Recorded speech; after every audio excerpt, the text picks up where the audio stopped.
Hello दोस्तों, welcome back Shivam law point में आपका बहुत बहुत स्वागत है। एक बार फिर से हम पॉक्सो एक्ट 2012 पार्ट थर्ड पर हम चर्चा करेंगे।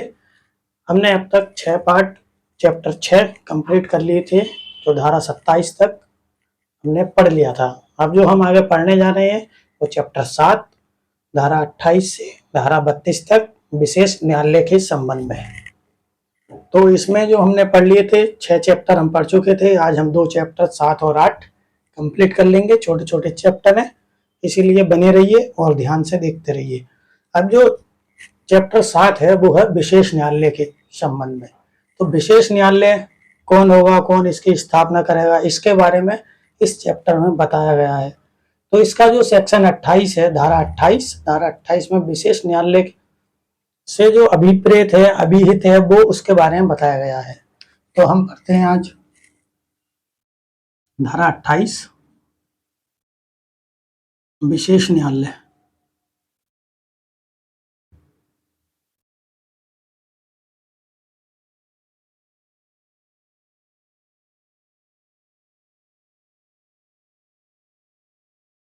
अब विशेष न्यायालय जो होगा इसकी स्थापना कैसे होगी? तो विशेष न्यायालय जो होगा तो जो राज्य सरकार होगी, राज्य सरकार हमारे हाई कोर्ट के जो चीफ होंगे,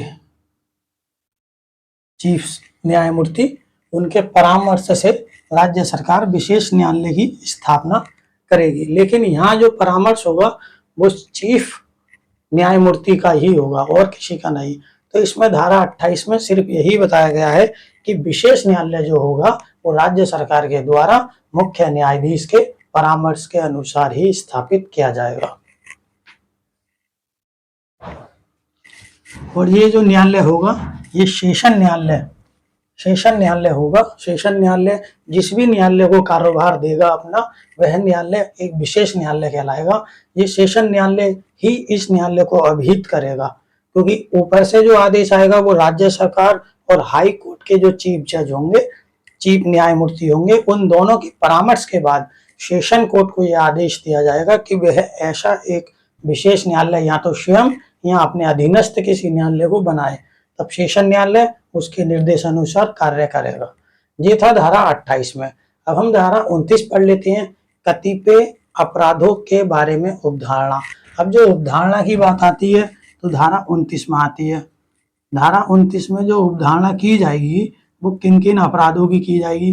तो हमने जो पहले पढ़ा था धारा 3 में अपराध, धारा 5 में, धारा 7 में और धारा 9 में।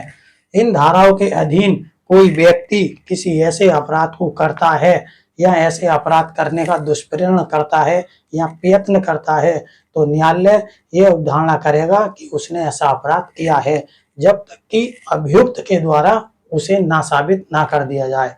तो ये उपधारणा की जो बात आती है ये हम पढ़ते हैं एविडेंस के सेक्शन 4 में।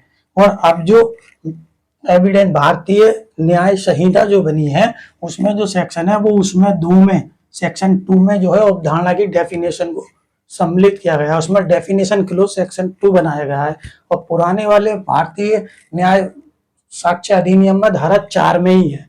तो ये ध्यान रखना है, ठीक है। ये हो गई धारा 29। धारा 29 में भी केवल इतना ही है, ज्यादा बड़ी धारा नहीं है।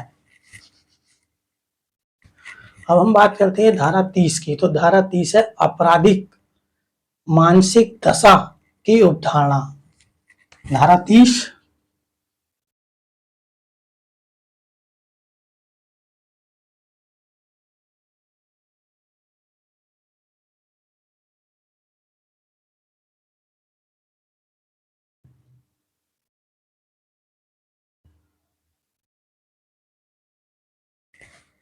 तो धारा 30 में कहा गया है आपराधिक मानसिक दशा की उपधारणा ऐसी मानसिक दशा जो उस अपराध को करने में थी। विशेष न्यायालय यह उपधारणा करेगा जब तक कि अभियुक्त द्वारा उसे नासाबित नहीं किया जाता है। न्यायालय ये मानेगा कि ऐसा जो अपराध किया गया है उस अपराध को करने में आपकी जो मानसिक दशा थी वह आपराधिक थी, आपराधिक ही मानेगा न्यायालय, जब तक कि अभियुक्त के द्वारा उसे नासाबित नहीं किया जाता। अब इसमें जो मानसिक दशा है उसमें क्या क्या आता है, उसमें आता है आशय, हेतु, किसी तथ्य का ज्ञान या तथ्य में विश्वास। अगर ये चारों चीजें आती हैं जिसके अंदर आपराधिक मानसिक दशा में क्या आएगा, पहले नंबर पे आशय, हेतु और तथ्य का ज्ञान। तीन चीजें ये हो गई, आशय, हेतु, तथ्य का ज्ञान और विश्वास। चौथी चीज हो गई विश्वास, तथ्य का विश्वास। ये चार चीजें आपराधिक मानसिक दशा के लिए बहुत ही जरूरी है, जिसमें चारों चीजें अगर शामिल हैं तो न्यायालय जब तक ना साबित नहीं कर दिया जाता है अभियुक्त की तरफ से, तब तक न्यायालय यही मानेगा कि अपराधी ने जो अपराध किया है उसकी ऐसी मानसिक दशा थी, आपराधिक मानसिक दशा थी, तभी ऐसा अपराध किया गया है। तो ये जो बताती है वो हमारी धारा 30 बताती है। अब जो धारा 30 है, अब जो चैप्टर 7 है वो हो गया यहीं पर। हम देखेंगे चैप्टर 7 में जो धारा 30 है वो कंप्लीट। अब धारा 31 देखेंगे, विशेष न्यायालय के समक्ष कार्रवाइयों का किया जाना। ये धारा 31। अब धारा जो 31 है उसमें कहा गया है विशेष न्यायालय, विशेष न्यायालय के समक्ष कार्रवाइयां।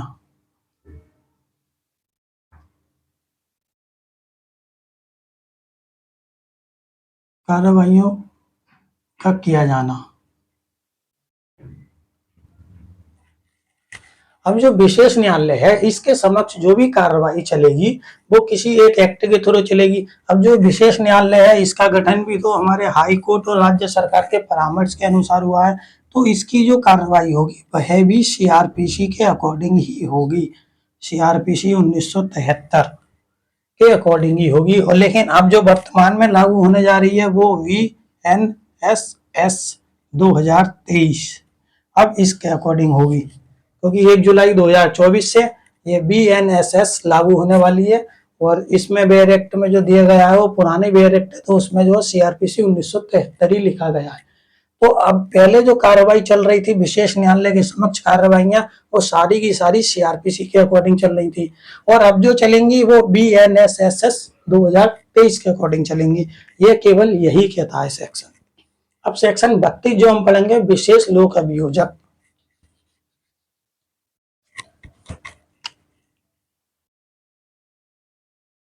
धारा 32 विशेष लोक अभियोजक।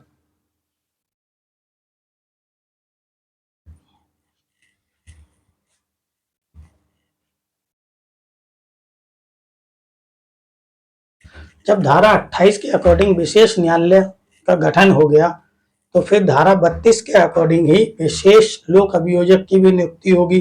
तो विशेष लोक अभियोजक जो होगा वह राज्य सरकार ऐसे विशेष न्यायालय में ऐसे विशेष मामले का संचालन करने के लिए विशेष लोक अभियोजक की नियुक्ति करेगी, ताकि ऐसे मामले का संचालन विशेष लोक अभियोजक कर सके। अगर ऐसे न्यायालय में विशेष लोक अभियोजक नहीं है तो उस मामले का संचालन कौन करेगा, इसीलिए राज्य सरकार उस मामले का संचालन करने के लिए विशेष लोक अभियोजक की नियुक्ति करेगी। ये ही हमारी धारा 32। अब जो चैप्टर 7 था वो हो गया समाप्त। अब जो चैप्टर 8 है वो है धारा 33 से धारा 38 तक। चैप्टर 8 सेक्शन 33 से सेक्शन 38, ये है हमारा चैप्टर 8। चैप्टर 8 में केवल 5 ही सेक्शन है, सेक्शन 33 से सेक्शन 38। ये भी हम अभी पढ़ के खत्म कर दे रहे हैं, छोटे छोटे चैप्टर हैं, ठीक है।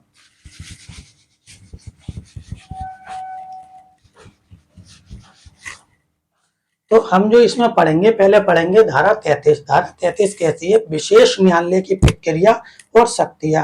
अब जो चैप्टर 8 है वो विशेष न्यायालय की जो प्रक्रिया है, जो शक्तियां हैं, उनके बारे में बताता है। तो पहले ही जो धारा 33 दे रखी है चैप्टर 8 की, उसमें विशेष न्यायालय की शक्तियां और प्रक्रिया के बारे में बताया गया है। तो हम पहले पढ़ लेते हैं विशेष न्यायालय की धारा 33 के अकॉर्डिंग शक्तियां और प्रक्रिया।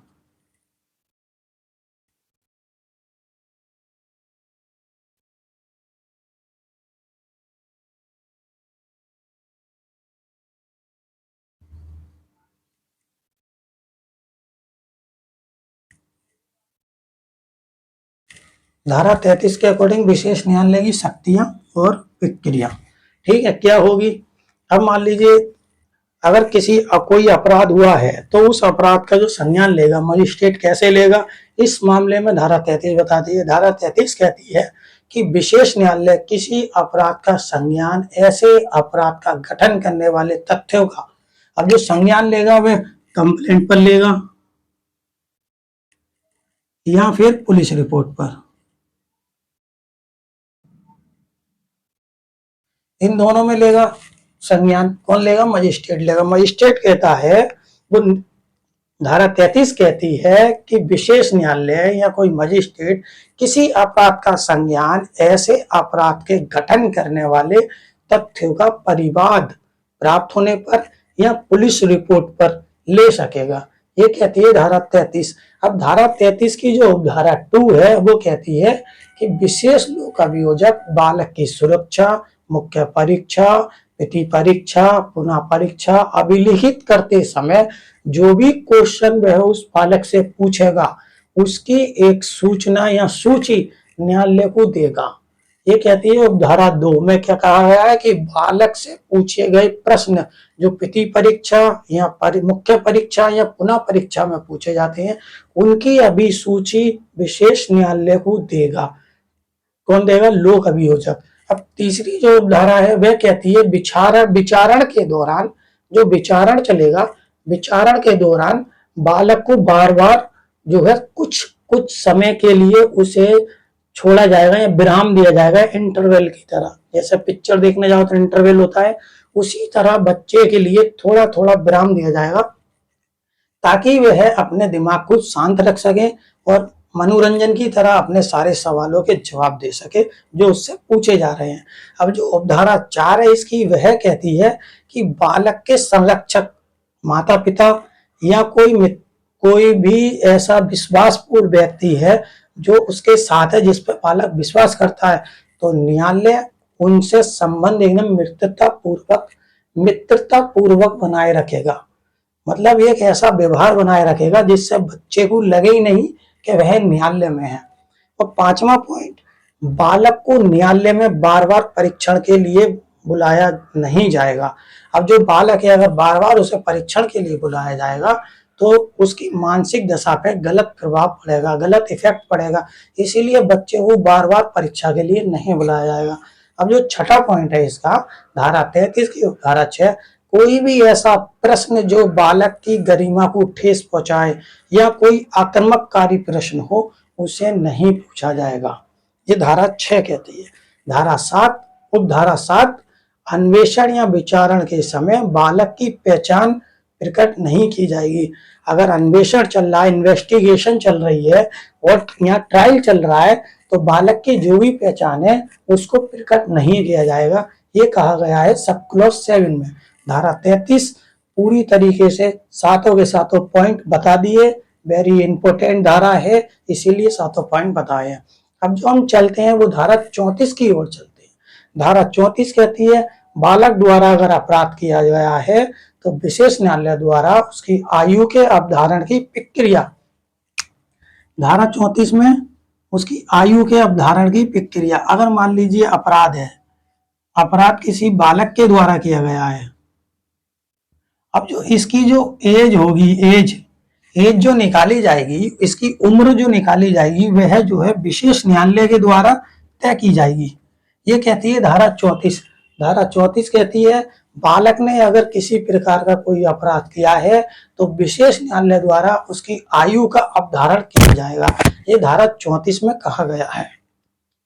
अब जो धारा 35 हम पढ़ेंगे, बालक के साक्ष्य को अभिलिखित करने और मामले का निपटारा करने के लिए जो अवधि दी गई है वो धारा 35 में है। धारा 35 मामले के साक्ष्य को अभिलिखित करना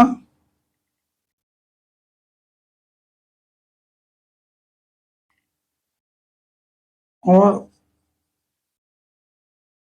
उसके विचारण को निपटाने की अवधि।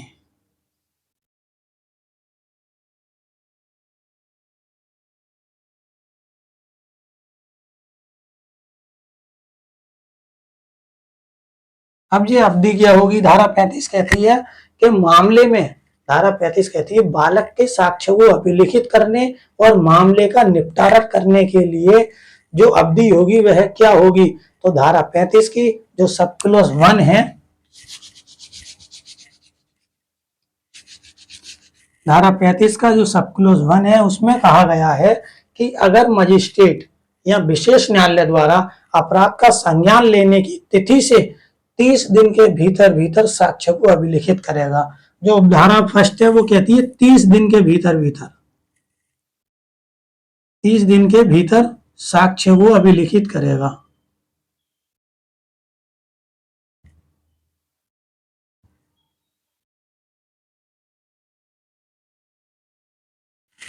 तीस दिन के भीतर साक्ष्य को उसने अभिलिखित कर लिया। फिर उसके बाद में जो उपधारा 2 बताती है वह यह बताती है कि जब विशेष न्यायालय के द्वारा उस मामले का संज्ञान किया गया है तो संज्ञान की तारीख से 1 वर्ष के भीतर भीतर विचारण का निपटारा हो जाए। तो उपधारा 2 कहती है कि संज्ञान की तारीख से, संज्ञान की तारीख से 1 वर्ष के भीतर,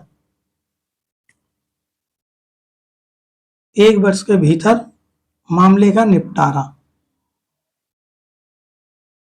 तो धारा 35 का सब क्लॉज फर्स्ट कहता है कि जब न्यायालय के द्वारा संज्ञान लिया गया है उस मामले पर तो 30 दिन के भीतर भीतर साक्ष्य को अभिलिखित करना, ये कहता है सब क्लॉज 1। और सब क्लॉज 2 कहता है जिस तारीख को संज्ञान लिया गया है उस तारीख से 1 वर्ष के भीतर भीतर उस बात का, उस मामले का निपटारा, उस विचारण का निपटारा हो जाए। ये कहा गया है धारा 35। अब जो धारा 36 है वो साक्ष्य देते समय बालक अभियुक्त को ना दिखाया जाना।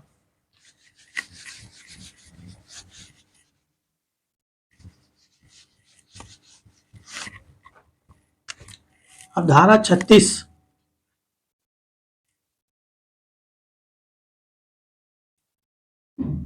बालक का अभियुक्त को ना दिखाया जाना। कब नहीं दिखाया जाना? धारा 36 कहती है साक्ष्य देते समय। अब मान लीजिए ये बालक है, बालक कोई ऐसा साक्ष्य दे रहा है, कोई भी साक्ष्य दे रहा है, न्यायालय के सामने आके कोई साक्ष्य दे रहा है जिससे कि वह अपने, मतलब जो भी अपराध किया गया है उसके समर्थन में अच्छा साक्ष्य दे रहा है। तो अगर वह अपराधी को देख लेता है या अभियुक्त को देख लेता है, मान लीजिए उसने अभियुक्त को देख लिया, अब अभियुक्त को अगर उसने देख लिया तो उसके साथ जो घटना घटित हुई थी वह उसके दिमाग में दोबारा से रिकॉल हो जाएगी। इसीलिए ये धारा कहती है, धारा 36 कहती है कि जब बालक साक्ष्य को दे रहा है तो अभियुक्त को उसके सामने नहीं लाना चाहिए या उसके सामने दिखाया नहीं जाना चाहिए। अगर वह देख लेगा तो उसकी मानसिक स्थिति पे असर पड़ेगा। इसीलिए कहा गया है साक्ष्य अभिलिखित करते समय बालक के सामने अभियुक्त को तो नहीं लाया गया। ये कहती है धारा 36। अब जो धारा 37 है वह कहती है विचारण का बंद कमरे में होना।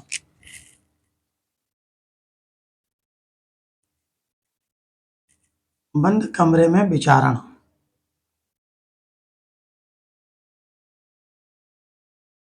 धारा 37 में कहा गया है कि विचारण का बंद कमरे में होना।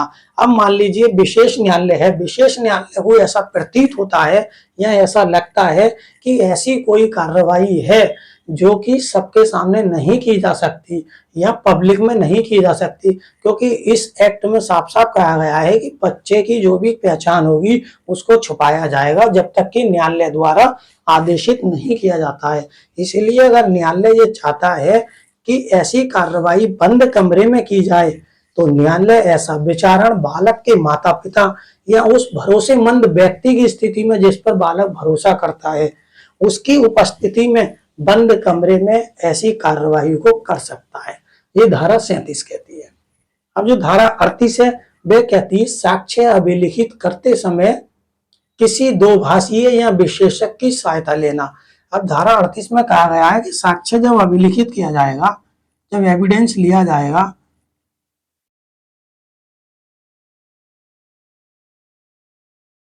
साक्ष्य अभिलिखित करते समय दो भाषीय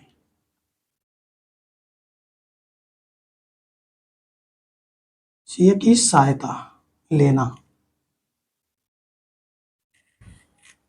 अब जो धारा 38 कहती है वह कहती है कब, जब बालक मानसिक या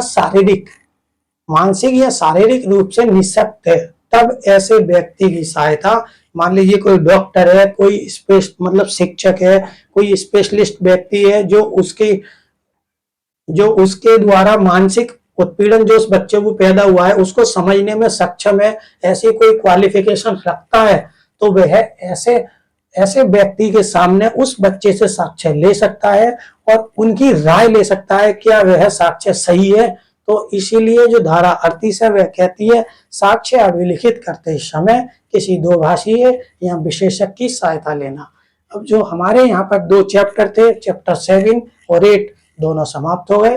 अब इसमें केवल 8 सेक्शन रह गए हैं और अगली वीडियो में वो 8 सेक्शन जल्दी खत्म कर दिए जाएंगे, क्योंकि अब जो इम्पोर्टेंट सेक्शन है वो काफी डीपली पढ़ लिए हमने।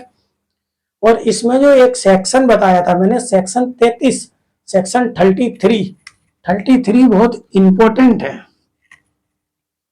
क्योंकि इसमें सारी चीज बताई गई है, इसलिए 33 जो है वेरी वेरी इंपॉर्टेंट है। और यहाँ पर ये लेक्चर समाप्त होता है, 38 सेक्शन हमने पढ़ लिए। थैंक यू वेरी मच, मिलते हैं अगली वीडियो में।